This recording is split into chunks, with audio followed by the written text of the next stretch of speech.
OPS pension update. Bharat सरकार द्वारा केंद्रीय कर्मचारियों के कल्याण हेतु एक महत्वपूर्ण निर्णय लेते हुए एकीकृत पेंशन योजना की शुरुआत की गई है। ये योजना 1 अप्रैल 2025 से प्रभावी हो गई है और इसका उद्देश्य सरकारी कर्मचारियों को सेवानिवृत्ति के बाद आर्थिक सुरक्षा प्रदान करना है। ये योजना वर्तमान में चल रही राष्ट्रीय पेंशन प्रणाली के विकल्प के रूप में लाई गई है और इसमें कई आकर्षक सुविधाएं शामिल हैं। योजना की मुख्य विशेषताएं। एकीकृत पेंशन योजना में सबसे महत्वपूर्ण विशेषता ये है कि कर्मचारियों को निश्चित पेंशन की गारंटी दी गई है। 25 साल या इससे अधिक सेवा पूरी करने वाले कर्मचारियों को उनकी सेवानिवृत्ति से पहले के अंतिम 12 महीनों के औसत मूल वेतन का 50% पेंशन के रूप में मिलेगा। ये पेंशन महंगाई दर के अनुपात में बढ़ती रहेगी, जिससे कर्मचारियों की खरीदारी क्षमता बनी रहेगी।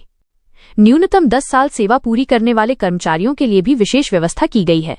ऐसे कर्मचारियों को कम से कम 10,000 रुपये मासिक पेंशन की गारंटी दी गई है। ये राशि भी समय के साथ बढ़ती रहेगी। पारिवारिक पेंशन की व्यवस्था भी इस योजना में शामिल है, जिसके तहत कर्मचारी की मृत्यु के बाद उसके परिवार को मूल पेंशन का 60% मिलता रहेगा। योगदान की संरचना। इस योजना में कर्मचारी और सरकार दोनों का योगदान निर्धारित किया गया है। कर्मचारी को अपने मूल वेतन और महंगाई भत्ते का 10% योगदान देना होगा। सरकार भी 10% का मिलान योगदान देगी। इसके अतिरिक्त सरकार एक पूल कोष में अतिरिक्त 8.5% का योगदान भी देगी। इस प्रकार कुल मिलाकर सरकार का योगदान 18.5% तक पहुंच जाएगा। ये योगदान संरचना कर्मचारियों के लिए काफी फायदेमंद है, क्योंकि उन्हें केवल 10% देना है, जबकि सरकार 18.5% तक योगदान दे रही है। ये अनुपात पुरानी राष्ट्रीय पेंशन प्रणाली की तुलना में काफी बेहतर है। पात्रता की शर्तें। एकीकृत पेंशन योजना के लिए 3 प्रकार के कर्मचारी पात्र हैं।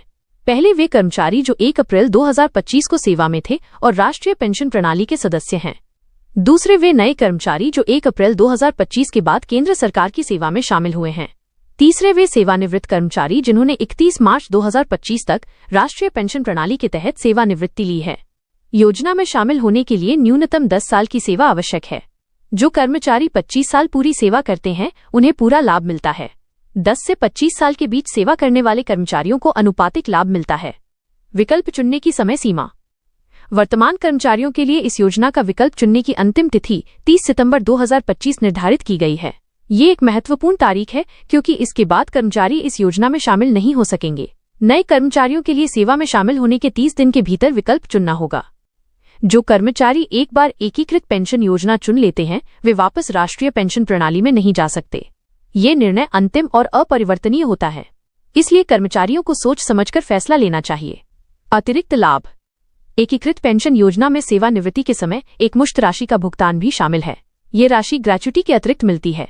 सेवानिवृत्ति के समय मासिक वेतन का 10वां हिस्सा प्रत्येक पूरे 6 महीने की सेवा के लिए एकमुश्त मिलता है। कर्मचारी सेवा के दौरान आपातकालीन स्थितियों में अपने योगदान से आंशिक निकासी भी कर सकते हैं। यह सुविधा शिक्षा, शादी, विवाह, घर खरीदने, इलाज आदि के लिए उपलब्ध है। सेवा काल के दौरान 3 बार तक इस सुविधा का लाभ उठाया जा सकता है। आवेदन की प्रक्रिया। एकीकृत पेंशन योजना में शामिल होने के लिए निर्धारित फॉर्म भरना होगा। नए कर्मचारियों को फॉर्म A1 भरना है, जबकि मौजूदा कर्मचारियों को फॉर्म A2 का उपयोग करना है। सेवानिवृत्त कर्मचारियों के लिए अलग फॉर्म निर्धारित किए गए हैं। ये फॉर्म प्रोटीन CRA की वेबसाइट से डाउनलोड किए जा सकते हैं। फॉर्म भरने के बाद इसे संबंधित DDO के पास जमा करना होता है। ऑनलाइन आवेदन की सुविधा भी उपलब्ध है। कर्मचारियों की प्रतिक्रिया। सरकारी कर्मचारी संगठनों ने इस योजना का स्वागत किया है। उनका मानना है कि ये योजना राष्ट्रीय पेंशन प्रणाली की कमियों को दूर करती है और कर्मचारियों को बेहतर सुरक्षा प्रदान करती है। निश्चित पेंशन की गारंटी कर्मचारियों के लिए बड़ी राहत है। अनेक कर्मचारी संगठनों ने कहा है कि ये योजना उनकी लंबे समय से चली आ रही मांगों को पूरा करती है। महंगाई के साथ बढ़ने वाली पेंशन की व्यवस्था विशेष रूप से सराहनीय है। राज्य सरकारों के लिए विकल्प। केंद्र सरकार ने राज्य सरकारों को भी इस योजना को अपनाने की छूट दी है। महाराष्ट्र पहला राज्य है जिसने अपने कर्मचारियों के लिए इस योजना को लागू करने का निर्णय लिया है। अन्य राज्य सरकारें भी इस दिशा में विचार कर रही हैं। राज्य सरकारों के लिए यह एक महत्वपूर्ण निर्णय है, क्योंकि इससे उनके वित्तीय बोझ में वृद्धि होगी।